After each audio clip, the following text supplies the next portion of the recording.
Hello everyone, एक बार फिर से स्वागत है आपका हमारे नए लेक्चर में।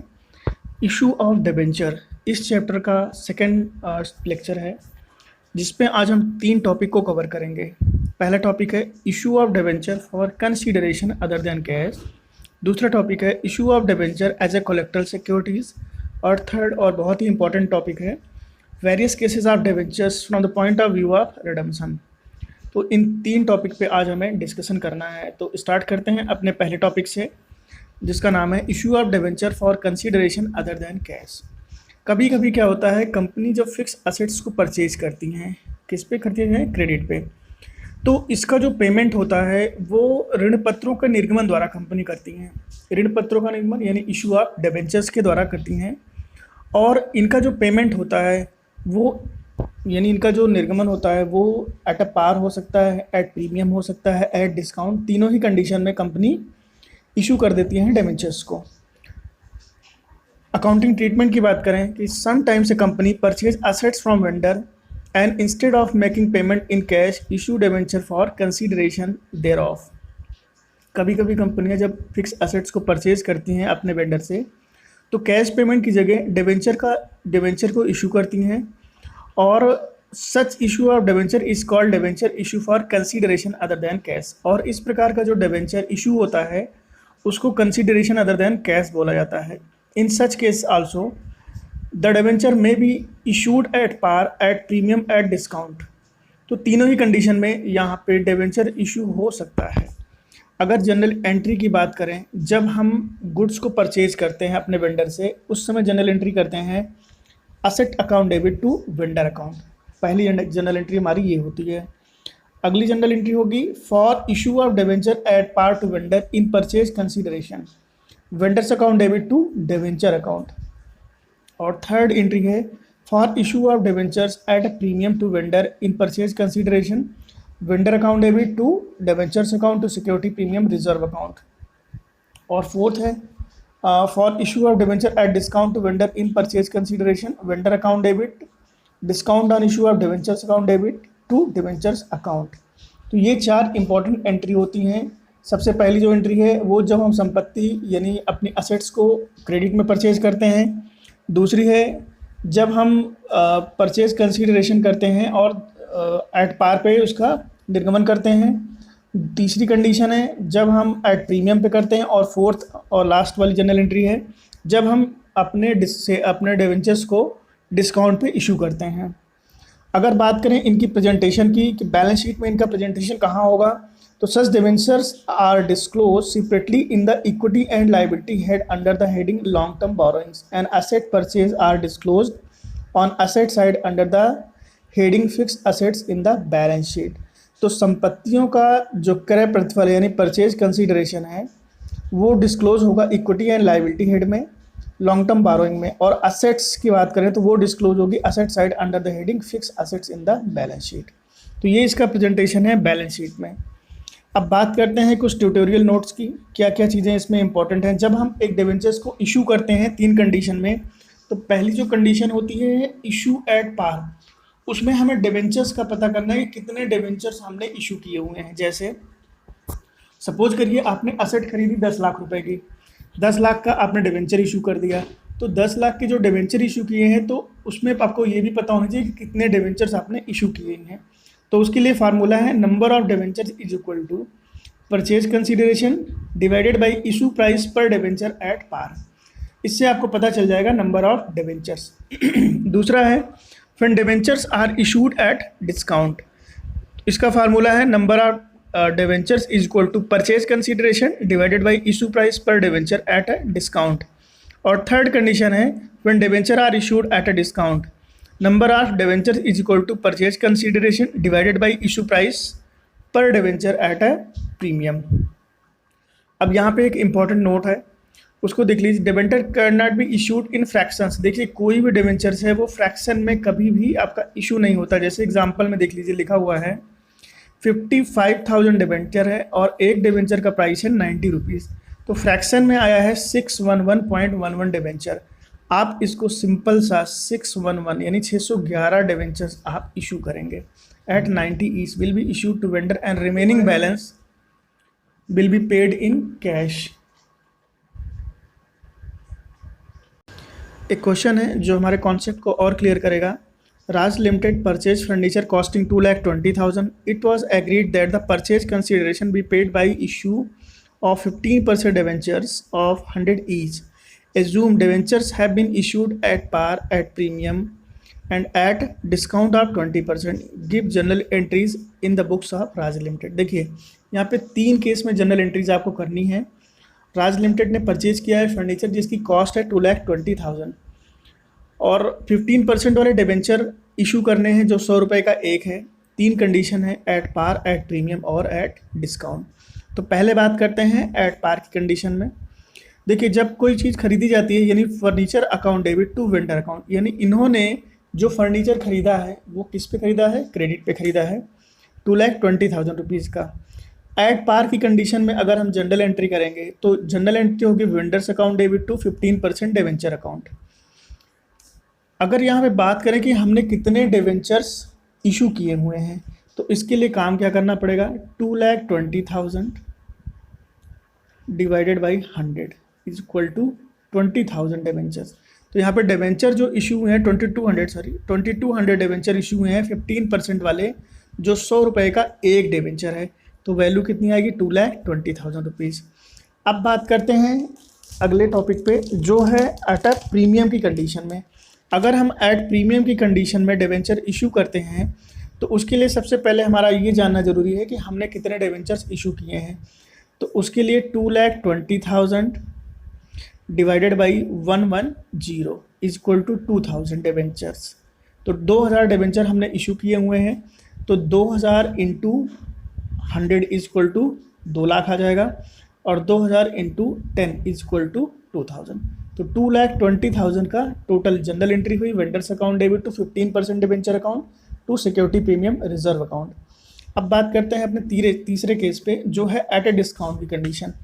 एट ए डिस्काउंट की कंडीशन में हमें ये देखना है कि कितने डिवेंचर्स हमने इशू किए हैं। तो उसके लिए काम क्या करना है, 2,20,000 divided by 80 is equal to 2,750।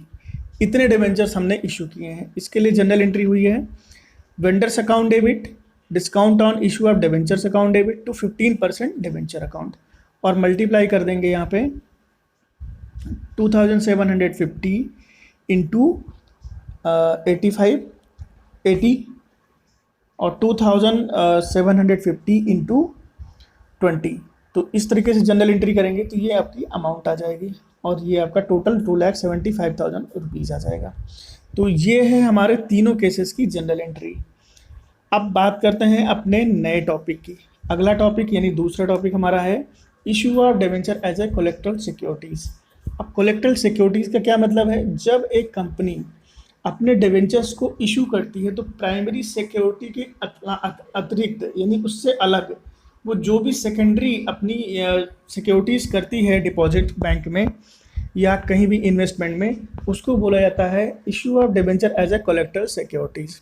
अब कंपनी इसमें किस तरीके का डिवेंचर क्या काम करेगी, उसके लिए वो डिवेंचर इशू करेगी उस पर्टिकुलर बैंक के नाम पे या कंपनी के नाम पे। और इस डिवेंचर जो ये कंपनी इशू करती है इस पे किसी भी प्रकार का वो इंटरेस्ट पे नहीं करती है, बल्कि जब वो कंपनी अपना लोन का रीपेमेंट नहीं कर पाती है तो काम क्या होता है, जैसे बैंक के पास उसने सिक्योर कर रखा है अपने डिवेंचर्स को, तो वो बैंक उन डिवेंचर्स को बेच देती है। बेचने के बाद अपने इंटरेस्ट सहित जो भी उसका पैसा होता है वो रिकवर करती है और बचा हुआ पैसा कंपनी को वापस कर देती है। अगर सपोज दैट कंपनी ने पेमेंट कर दिया तो उसके डिवेंचर्स को रिटर्न कर देती है। ये होता है issue of debenture as a collateral securities. इसकी बात करें क्वेश्चन की, Tej T limited took a loan from a bank of 10 lakh rupees. The company issued 12,000 15% debenture of 100 each as a collateral security. How will you show these journal entry in the books of Tej limited. देखिए यहाँ पे पहली journal entry जो होगी, company ने क्या किया है, तेज लिमिटेड ने एक लोन लिया है बैंक से 10 लाख रुपए का, तो bank account debit to bank loan account, ये पहली जनरल एंट्री हो जाएगी। और उसके बदले कंपनी ने क्या किया है, the company issues 12,000 15% debenture of 100 is as a collateral securities. Debenture suspense account debit to 15% debenture account. कितने परसेंट वाले डिवेंचर इशू किए थे, 15% वाले डिबेंचर। तो यहाँ पे जनरल एंट्री हुई debentures account debit to 15% debentures account.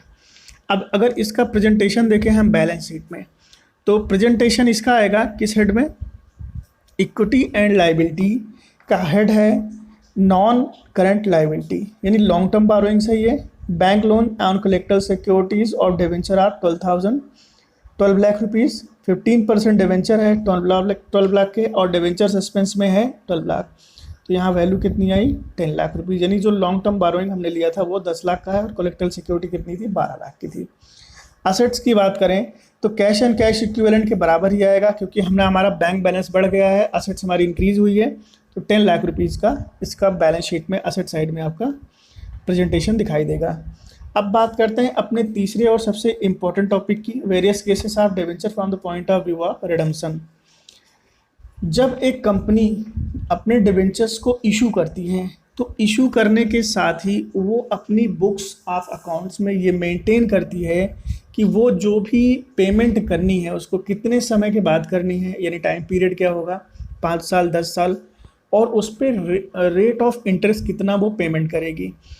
इसका रिकॉर्ड वो पहले ही रख लेती है, क्योंकि कंपनी फ्यूचर में होने वाले लॉस को अपने यहाँ रिकॉर्ड करती है, लेकिन फ्यूचर में होने वाले प्रॉफिट को तब तक रिकॉर्ड नहीं करती जब तक उसको पैसा मिल नहीं जाता है। तो यहाँ पे जब डिवेंचर इशू करेगी, अगर एट पार की कंडीशन में है तो कंपनी को पता है कि वो एट पार पे अपना रिटर्न करेगी। दूसरी कंडीशन होती है एट प्रीमियम पे रिटर्न करना, यानी रीपेमेंट करना।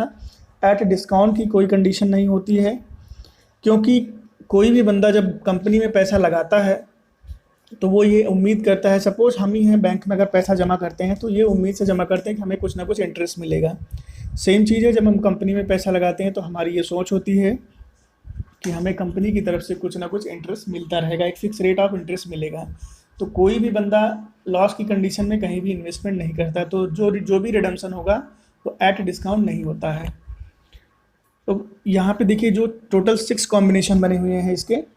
पहला कॉम्बिनेशन है अगर इशू एट पार करती है तो वो रिडम्पशन करेगी एट पार की कंडीशन में और एट ए डिस्काउंट की कंडीशन में, ये पहली कंडीशन हमारी होगी। उसके बाद बात करते हैं एट ए डिस्काउंट पे अगर कंपनी ने इशू किया है तो वो एट पार की कंडीशन में रिडम्पशन करेगी और एट ए प्रीमियम की कंडीशन में रिडम्पशन करेगी। तीसरी जो कंडीशन है वो है एट प्रीमियम की। अगर एक कंपनी ने इशू किया है डिबेंचर को एट ए प्रीमियम पे तो उसका जो रिडम्पशन करेगी वो या तो एट पार पे करेगी या तो एट प्रीमियम पे करेगी। एट ए डिस्काउंट की कोई कंडीशन फॉलो नहीं होगी। तो टोटल जो कॉम्बिनेशन बनेंगे वो 6 कॉम्बिनेशन बनेंगे और इसकी जनरल एंट्रीज किस हिसाब से पुटिंग होगी आइए ये देख लेते हैं। पहला है debenture issued at par, redemption at par. देखिए एक कंपनी ने अपने डिबेंचर को इशू किया है और इसका रिडम्पशन कर रही है।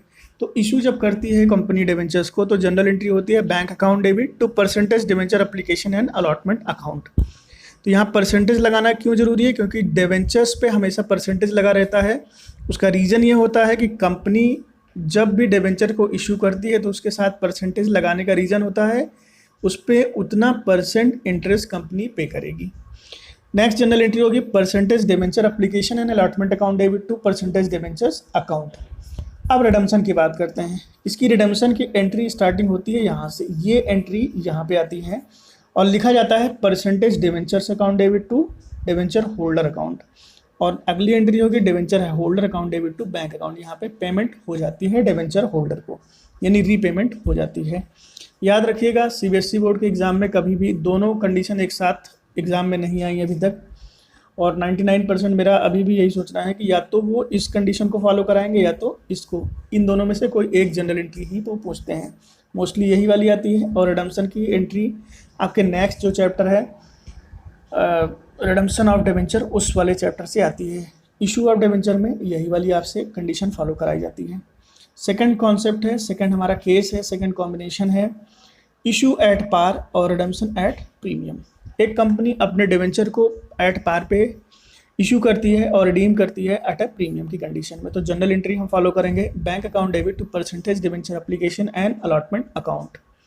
नेक्स्ट एंट्री होगी percentage debenture application and allotment account debit, percentage debenture account, premium on redemption. Company जो प्रीमियम पे पेमेंट करती है, यानी जो कंपनी पेमेंट करेगी, सपोज करो यहाँ पे 100 रुपये का डिबेंचर कंपनी ने इशू किया था और यहाँ पे पेमेंट भी उसको 100 रुपये करनी है, लेकिन प्रीमियम उस पर लगा है 10 रुपये। तो ये कंपनी के लिए फ्यूचर में होने वाला लॉस है, जो कंपनी आज की डेट में रिकॉर्डिंग करेगी यहाँ पे, तो 10 रुपये रिकॉर्ड होंगे यहाँ पे, इसलिए लिखा है loss on issue of debenture account. तो 10 रुपये का लॉस कंपनी आज ही अपनी डेट में अपनी बुक्स ऑफ अकाउंट्स में रिकॉर्ड कर लेगी। रिडम्पशन की बात करें, रिडम्पशन एंट्री की, तो ये दोनों एंट्रीज आएंगी यहाँ पे। Percentage debentures account debit to premium on redemption of debenture account to debenture holder account, और debenture holder account debit to bank account. तो ये हमारी केस कॉम्बिनेशन नंबर 2 है। कॉम्बिनेशन नंबर 3 की बात करें, issue at a discount redemption at par. ये condition 3 है।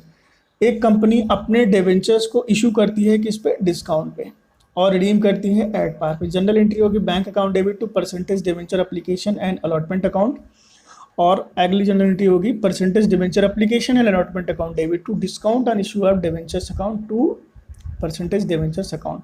कंपनी यहाँ पे डिस्काउंट लिखती है। सपोज करो 100 रुपये का डिवेंचर है, यहाँ पे 100 रुपये है और 10 रुपये का डिस्काउंट लगा हुआ है, तो यहाँ जो वैल्यू आएगी वो आएगी 90 रुपीज़। तो 10 रुपये का डिस्काउंट कंपनी ने यहाँ पे शो कर दिया। अब अगर रिडेम्पशन की एंट्री की बात करें, तो ये वाली एंट्री आपकी आएगी यहाँ पे percentage debentures account debit to debenture holder account, debenture holder account debit to bank account. Combination number 4 है issued at discount redemption at premium. एक कंपनी अपने डिवेंचर्स को डिस्काउंट पे इशू करती है, लेकिन पेमेंट करती है प्रीमियम पे। जनरल एंट्री होगी bank account debit to percentage debenture application and allotment account, और नेक्स्ट जनरल एंट्री हो जाएगी percentage debenture application and allotment account debit to percentage debenture account to premium on redemption. अब बात करते हैं यहाँ पे लॉस क्यों रिकॉर्ड हुआ है, क्योंकि कंपनी ने एक तो डिस्काउंट किया हुआ है, ऊपर से प्रीमियम पे इशू भी कर रही है, यानी पेमेंट जो कर रही है रीपेमेंट वो प्रीमियम पे कर रही है। सपोज 90 रुपीज़ का उसने डिवेंचर इशू किया था, 10 रुपये का तो उसने ऑलरेडी यहाँ पे डिस्काउंट दिया हुआ था, और 105 रुपये उसको पेमेंट करनी पड़ रही है। तो यहाँ पे जो लॉस होगा वो हो जाएगा 15 रुपये का, यानी loss on issue of debenture कितना हुआ, 15 रुपये का। तो ये एंट्री आपकी यहाँ पे रिकॉर्डिंग हो जाएगी। अब ये एंट्री उठ के आएगी रिडेम्पशन के टाइम पे यहाँ पे percentage debentures account debit premium और redemption of debenture account debit to debenture holder account, और अगली एंट्री होगी जब पेमेंट करेंगे debenture holder account debit to bank account. Combination number 5 की बात करें, issued at a premium redemption at par. Journal entry होगी bank account debit to percentage debenture application and allotment account, और नेक्स्ट एंट्री हो जाएगी percentage debenture application and allotment account debit to percentage debenture account to security premium reserve account, क्योंकि ये जो debentures है वो premium पे इशू हुए हैं, लेकिन पेमेंट किस पे करनी है, एट पार पे। तो ये वाली एंट्री उठ के आएगी percentage debenture account debit to debentures holder account, debenture holder account debit to bank account. ये कॉम्बिनेशन नंबर 5 है। लास्ट कॉम्बिनेशन की बात करें, issued at a premium redemption at a premium. दो कंडीशन दोनों ही प्रीमियम पे आपकी फॉलो हो रही हैं। जनरल एंट्री होगी bank account debit to percentage debenture application and allotment account debit allotment account, और नेक्स्ट एंट्री हो जाएगी percentage debenture application and allotment account debit to percentage debenture account security premium reserve account to premium on redemption. अब देखो यहाँ पे loss क्यों आया, क्योंकि ये जो पेमेंट है हम प्रीमियम पे कर रहे हैं, यानी जो अपने डिवेंचर्स होल्डर हैं उनको जो हम रीपेमेंट कर रहे हैं तो वो एक्सेस पेमेंट कर रहे हैं। सपोज 110 रुपये में हमने अपने डिवेंचर्स को इशू किया था प्रीमियम पे, और पेमेंट कर रहे हैं 115 रुपये, तो 5 रुपये का कंपनी का लॉस होगा, और यहाँ पे 5 रुपये रिकॉर्डिंग में आ जाएगा। अब बात करते हैं अपने रिडेम्पशन की एंट्री में हम कौन कौन सी एंट्री को ले जाएंगे। तो सबसे पहला होगा ये वाला, और दूसरा होगा ये वाला। तो percentage debenture account debit premium और redemption of debenture account debit to debenture holder account, और लास्ट एंट्री हो जाएगी debenture holder account debit to bank account. ये जो 6 कॉम्बिनेशन है, अगर आप इसकी प्रिपरेशन अच्छे से कर लेते हैं तो सिर्फ इशू ऑफ डिवेंचर ही नहीं, रिडेम्पशन ऑफ डिवेंचर चैप्टर में भी आपको आपकी आधी प्रॉब्लम तो ख़त्म हो जाएगी। और ये एंट्री आपकी बहुत इंपॉर्टेंट है, बीकॉम के लिए भी उतनी ही इंपॉर्टेंट है जितनी सीबीएसई बोर्ड के लिए है। तो आप लोग इसको अच्छे से करिएगा, और अगर आपको नहीं समझ में आएगा तो आप कमेंट करके पूछ सकते हैं। वीडियो पसंद आए तो लाइक और शेयर करना बिल्कुल मत भूलिएगा।